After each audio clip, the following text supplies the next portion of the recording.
Combien d'entre nous commencent l'année avec une liste d'objectifs interminable? Moi, la première, et finissent frustrés parce que rien n'a été accompli. La clé, ce n'est pas de seulement rêver grand, mais c'est de planifier intelligemment. Et aujourd'hui, je vais vous montrer une méthode de comment planifier vos objectifs. Une méthode infaillible.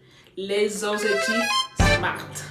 Petit spoiler alerte, tout ne peut pas changer là juste aujourd'hui en l'espace d'une seule vidéo.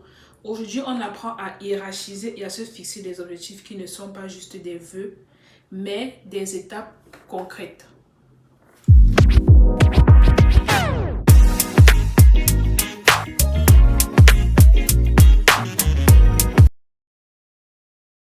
S'il vous plaît, ne swipez pas. On va retourner à l'école pour un petit temps. Je suis sûre que vous avez déjà tous entendu parler des objectifs SMART. Même dernièrement en entreprise, on me rabâchait la tête avec ça.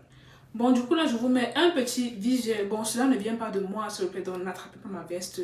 C'est pas moi qui ai défini les objectifs SMART. Juste que, pour une fois que quelque chose qu'on nous apprend à l'école nous sert dans la vie, il faut l'exploiter, en fait. Donc, du coup, le S ici, bien évidemment, veut dire spécifique. Un objectif, ça se doit d'être clair, précis et compréhensible. Par exemple, au lieu de dire « je veux être en forme », dites « je veux courir 5 km sans m'arrêter ». On sait exactement ce que vous voulez atteindre. Ensuite, le M veut dire mesurable. Si vous ne pouvez pas mesurer vos progrès, vous ne saurez pas si vous avancez. Donc, du coup, il vous faudra forcément un outil de mesure. Par exemple, ajouter des chiffres ou des critères mesurables. Je prends l'exemple, je veux perdre 5 kg en 3 mois ou bien épargner 100 € par mois. C'est ambitieux quand même. Le A, bien évidemment, veut dire atteignable. Un objectif, c'est bien qu'il soit ambitieux, mais il faudrait qu'il soit réalisable en fait. Si c'est que vous débutez en sport et que vous visez un marathon dans 2 mois, ce n'est pas du tout atteignable. Préférez courir 3 fois par semaine pendant 30 minutes. Le R veut dire réaliste. Il faudrait que vous réussissiez à vous poser la question, est-ce que l'objectif que je veux atteindre s'aligne avec ma situation actuelle? Parce que le réaliste tient compte du facteur dans lequel on se trouve présentement. Par exemple, si vous êtes étudiant, like me, dire que par exemple, je veux voyager 6 mois à l'étranger, ce n'est pas forcément réaliste pour le moment, bon, en fonction de mes poches de maintenant. Or, alors que c'est que je me dis, je vais économiser 300 € pendant 6 mois pour voyager l'été prochain, ça c'est réaliste. Et le T pour temporalité, un objectif sans délai n'est qu'une simple envie. Fixer une échéance à cela. Oui, je dis c'est une envie parce que si je me dis, par exemple, dans mon cas là présentement, je dis, je veux perdre du ventre. How?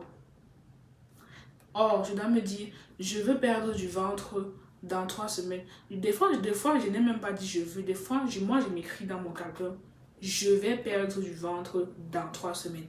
Parce que le veut et le vais, c'est le même verbe qui est conjugué de 2 façons différentes, mais le pouvoir des 2 mots, c'est pas du tout pareil.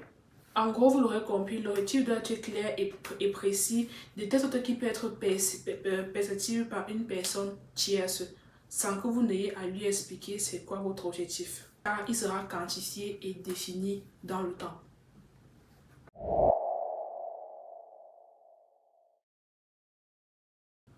Bon, maintenant que tu sais ce qui est important et que tu as appris la méthode, transformons donc tes priorités en objectifs SMART. On va donc reprendre la même sphère de la vidéo précédente dans la définition de ces priorités. Et si c'est que tu n'as pas encore vu la vidéo, je t'invite à aller la regarder juste ici pour ne pas être perdu dans le cours de la vidéo. La fresque-ci, on peut voir qu'il y a 3 points de vigilance. Carrière, développement personnel et spiritualité, ce sont que des exemples. Il faut juste comprendre en fait ce qu'il faut faire. Si c'est que dans la définition des priorités que tu as fait, 3 cas sur 7 sont sortis en rouge. Donc, c'est que ce sont les points sur lesquels tu vas travailler.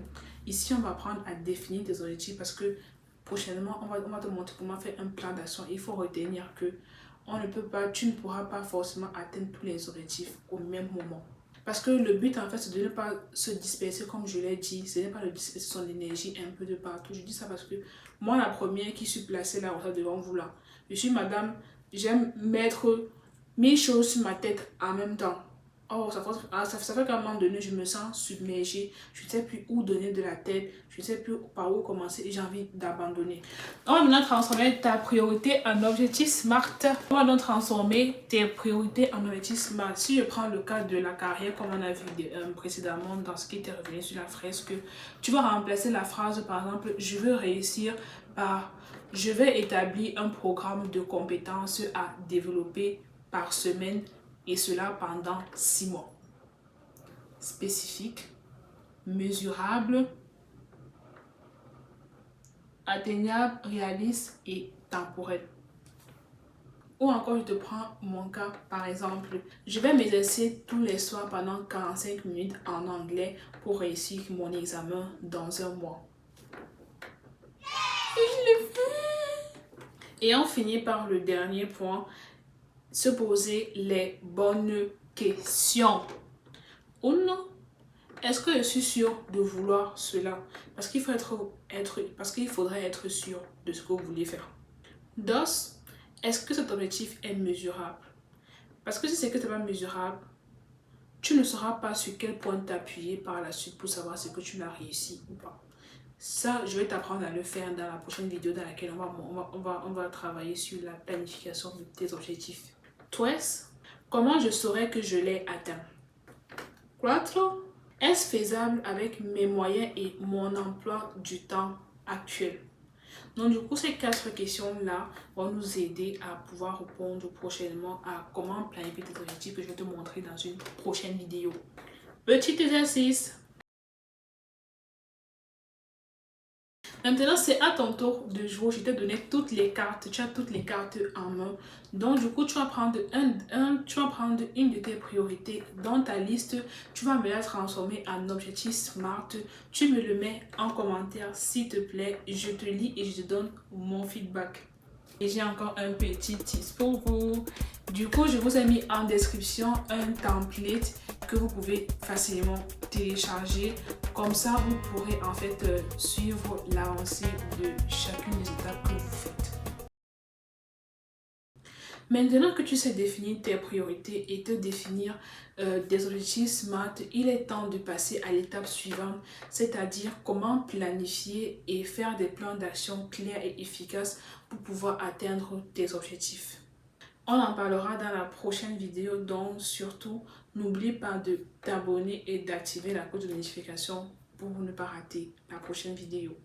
N'oublie pas que définir tes priorités et tes objectifs ici, c'est un peu comme poser les fondations de ta maison parce que sans elles, rien ne va tenir.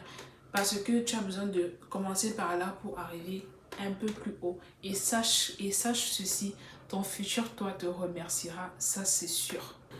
Donc du coup, si c'est que la vidéo vous a plu, n'hésitez pas à liker, à commenter, à la partager à ceux que ça peut intéresser, à activer la cloche de notification et aussi il y a des petits tips que je vous ai laissés en description ainsi que toutes les vidéos que vous pourrez vouloir voir qui viennent avant cette vidéo-ci.